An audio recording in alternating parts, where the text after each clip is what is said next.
লোকদের গরমকাল। মম! হ্যাঁ বেটু বলো। হোয়াট হ্যাপেন্ড বেটু? তোমার মুখটা ওরকম দেখাচ্ছে কেন? তোমার শরীর ঠিক আছে তো? দেখি সরে এসো। মম, এত গরম পড়েছে আমার কিচ্ছু ভাল লাগছে না। তার মধ্যে আমার ঘরে দুটো এসির মধ্যে একটা এসি খারাপ হয়ে গেছে। What? ও মাই গড, এই গরমে তোমার ঘরের এসি খারাপ হয়ে গেছে? হ্যাঁ মম, আমার ঘরে একটা এসি খারাপ হয়ে গেছে। তুমি ভাবতে পারছো এই গরমের মধ্যে আমার কতটা কষ্ট হচ্ছে? বেবি, আমি বুঝতে পারছি তোমার কতটা কষ্ট হচ্ছে। আর এই বছরও এত গরম পড়েছে যে বলার বাইরে। এখন থেকে এত গরম পড়ে আছে। মম, আমার ঘরের ওই পুরনো 3টে এসিকে বাদ দিয়ে এবার তুমি যা হোক করে নতুন 3টে এসির ব্যবস্থা আজকেই করে দাও। আমি আর এই গরমটাকে জাস্ট নিতে পারছি না। ওকে বেটু, ডোন্ট ওয়ারি। তুমি যটা এসি বলেছো আমি তটা এসি তোমার ঘরে বসানোর ব্যবস্থা করছি। তুমি ওয়াশরুমেও একটা ড্যাডকে বলে একটা এসি লাগানোর ব্যবস্থা করো। আমি আর এই গরমটা জাস্ট সহ্য করতে পারছি না। ওকে বেটু, আমি তোমার ওয়াশরুমেও এসি লাগানোর ব্যবস্থা করছি। মম, ইউ নো না, আই হেট সামার। আমার এই গরমটা একদম ভালো লাগছে না। এবার এই গরমটা এত বিশ্রী পড়েছে না, একদম নেওয়া যাচ্ছে না। দেখো না, এখানে 4টে এসি চলছে, তাও আমি কেমন ঘামছি। Oh my god. মম, চলো না আমরা কোনো বরফের জায়গা থেকে ঘুরে আসি যেখানে শুধু সারাক্ষণ কোল্ড থাকবে আর আমরা খুব এনজয় করবো। বেটু, আমি আজই তোমার ড্যাডের সঙ্গে কথা বলছি, আমরা একটা খুব সুন্দর কোনো বরফের জায়গায় ঘুরতে যাবো। ওকে? হ্যাঁ মম, তুমি তাড়াতাড়ি ব্যবস্থা করো। একদম মাই ডিয়ার।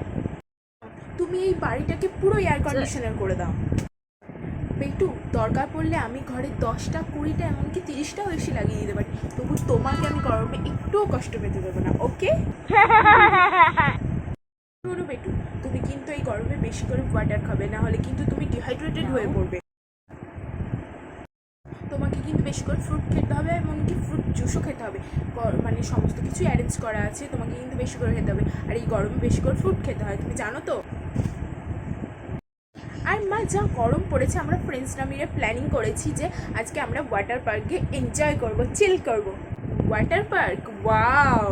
আর মম, তুমি আমাকে এক্ষুনি 25,000 দিয়ে দাও। আজকে ওয়াটার পার্কের পুরো ট্রিটটা আমি আমার ফ্রেন্ডসদেরকে দেবো। Just wait. না, আমি তোমাকে 30,000 পাঠিয়ে দিচ্ছি। এবার তুমি ওয়াটার পার্কে গিয়ে চিল করো, এনজয় করো, খুব মজা করো। Thank you. ও thank you mom, thank you so much. আর ওয়াটার পার্ক থেকে যখন তুমি বাড়ি আসবে দেখবে বাড়িটা পুরো এয়ার কন্ডিশনার হয়ে গেছে। ওকে? ওকে মম, বাই। গরিব লোকেদের গরমকাল। এবছর যা গরমটা পড়েছে না, এখন থেকেই সহ্য করা যাচ্ছে না। কি হবে কে জানে। আবার কাজেও যেতে হবে, কাজে না গেলেও দিদি যদি ছাড়িয়ে দেয় সারা বছর খাবোটা কি। তার সাথে আমার ছাতাটাও গেছে খারাপ হয়ে। ছাতাটাকেও যে কবে বাগানো হবে, সমস্ত কিছুই কবে কিভাবে হবে সেই ভাবতে ভাবতেই দিন চলে যাচ্ছে। উফ, বাপরে বাপরে। আর তাড়াতাড়ি সকাল সকাল যাই কাজে, তাহলে তো তাড়াতাড়ি চলেও আসতে পারবো। যা রোদ্দুর হচ্ছে বাবারে। ও মামা! কি রে মনা, কিছু বলবি? সিলিং পাখাটা তো আমাদের কবে দিয়েই খারাপ হয়ে গেছে। আর আজকে হাওয়া খেতে গিয়ে দেখি সকালবেলা আমাদের টেবিল ফ্যানটাও খারাপ হয়ে গেছে। খুব গরম করছে মা, এই টেবিল ফ্যানটাও তো খারাপ হয়ে গেল। আমি এবার কে দিয়ে হাওয়া খাবো? মনা, তুই একদম চিন্তা করিস না, আমি আছি তো তোর মা, তাই না? আমি ঠিক দেখবি সন্ধ্যেবেলার মধ্যে পাখাটা সারিয়ে নিয়ে আসবো। হ্যাঁ? ও মামা, তুমি বরং একটা কাজ করো, তুমি আজকে নতুন পাখা নিয়ে আসো।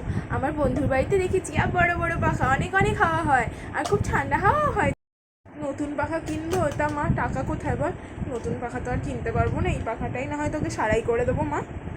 আচ্ছা, নতুন পাখা তোমাকে আনতে হবে না, তুমি বরং এই পাখাটাই সারাই করিয়ে নিয়ে আসো। এই পাখাটাতেও তো খুব ভালো হাওয়া হয়। একটু মানিয়ে নে, দেখবি কদিন পরই আমি তোর জন্য নতুন পাখা এনে দেবো। বলছি পাখাটা তো খারাপ হয়ে গেছে, আমি তো এখন হাওয়াও খেতে পারবো না, আর খুব রোদও উঠেছে, খুব গরমও লাগছে। আমি বরং একটু গিয়ে স্নান করে আসবো। না রে বোনা, তুই এখন স্নান করিস না। তোর বাবা সেই সকালবেলায় 1 বালতি জল এনে রেখেছে, ওটা তো আবার রান্নার কাজে লাগবে।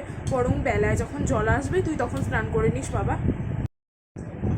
তুই রান্নাঘর দিয়ে যা, দেখ তোর জন্য আমি জল ঢালা ভাত করে রেখে দিয়েছি, ওটা খেলে দেখবি আর গরম লাগবে না। কি দিয়ে খাবো মা? যেটুকু তরকারি ছিল সেটুকু তো কাল রাতে খাওয়া হয়ে গেছে। কি দিয়ে খাবি? আর জল ডালা ভাত তো পেঁয়াজ আর লঙ্কা দিয়েই খেতে ভালো লাগবে, দেখ খেয়ে দেখ, খুব ভালো লাগবে। দেখ মা, আমি জল ডালা ভাত পেঁয়াজ আর লঙ্কা দিয়ে খেয়ে নেবো। দুদিন পরেই দেখবি বর্ষাকাল চলে আসবে, তখন দেখবি আর একদম গরম লাগছে না। আমাদের মতো গরিবদের আবার গরমকাল, গ্রীষ্মকাল, শীতকাল, বর্ষাকাল সবই এককাল রে। তেমন না, তুই জল ঢালা ভাতটা খেয়ে বেরিয়ে পর, তাড়াতাড়ি স্কুলের অনেক দেরি হয়ে যাচ্ছে। ভাত খেয়ে স্কুলে চলে যাচ্ছি। তুমি কিন্তু মনে করে পাখাটা সন্ধেবেলা সারাই করে নিয়ে আসো, নাহলে কিন্তু রাত্রেবেলা খুব কষ্ট হবে। হ্যাঁ মনে, আমি সন্ধেবেলা পাখাটা সারিয়ে আনবো। মোনাকে তো বলে দিলাম পাখাটা সারানোর কথা, কিন্তু আমার হাতে যে কটা টাকা আছে সে কটা টাকা দিয়ে তো আমাকে সংসার চালাতে হবে, কিন্তু পাখাটাও তো সারাতে হবে। আমার মেয়েটা কত কষ্টই না পাচ্ছে, আরও কি আর গরমে এই কষ্ট দেওয়া যাবে না? একটাই তো মাত্র পাখা, দুটো পাখা ছিল তার মধ্যে একটা পাখা খারাপ হয়ে গেছে, আর একটাই মাত্র পাখা পড়ে আছে। এটাও যদি আমি না সারাই করতে পারি, না দরকার পড়লে বাকিতে সারাবো, তবু আজকে আমি পাখাটা সারাই করে আনবো। না, মেয়েটাকে আমি আর কষ্ট দিতে পারবো না। যাই এখন কাজে যাই, সন্ধেবেলা বরং পাখাটা সারাই করে আনবো। যাই।